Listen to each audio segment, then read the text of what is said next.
Chairman, for having this hearing. I think it's extremely important to everyone. I do want to raise a bit of caution to Captain Moak and to Mr. Anderson here.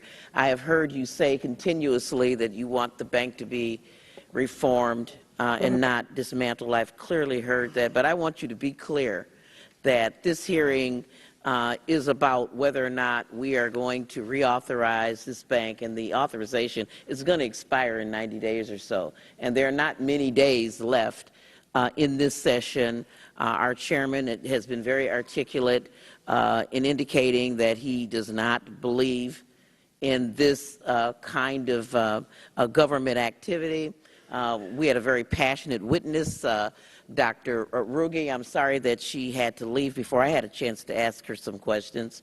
Very, very passionate, giving her economic view that this was bad. So I want you to be clear that you are sitting on the side of people who do not want this to be extended. I also want to associate myself with many of the excellent questions and comments that have been made by my colleagues on both sides of the aisle, and just really want to remind people that we're not talking about just Boeing or the airline industry here. I represent an area is home to 6 Fortune 1000 companies, manufacturers like Johnson Control, Rockwell, Harley-Davidson. We're second in the country in manufacturing, and we're dominated by small to medium-sized metal fabricators that export all over the world and really need the Ex-Im Bank. So we're not just talking about one group of employees, and I'm very, very sympathetic and empathetic to them, but there are other hundreds of thousands of other employees that rely on these activities. And indeed, Delta got $45.5 million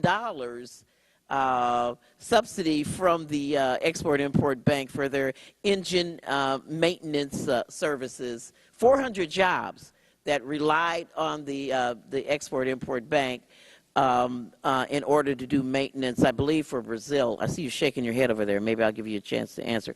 I have a chart up here because there are a couple of things that I really want to point out. We've heard a lot of testimony about how the Export-Import Bank, creates competition, and that green line below shows the last 9 brand new airplanes that were built by Boeing. That's that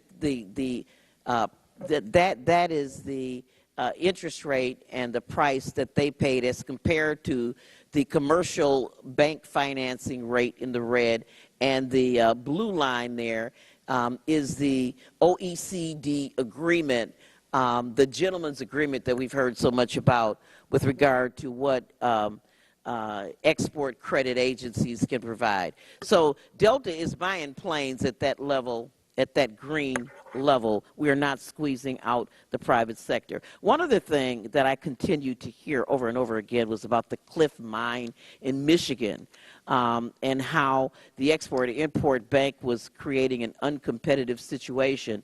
And I'm disturbed because Caterpillar is in the is headquartered in the Midwest. They have a huge operation in Mr. Ryan's district, right across the street from my district. Many of my constituents work at Caterpillar, and the iron ore that was coming out of the mine in Australia and the ones coming out in Michigan were 2 different iron ores, 2 different applications. Apples and oranges are both fruit, but they're not the same. So that was not true. I don't have much time, so I will yield the rest of my time to Mr. Heck.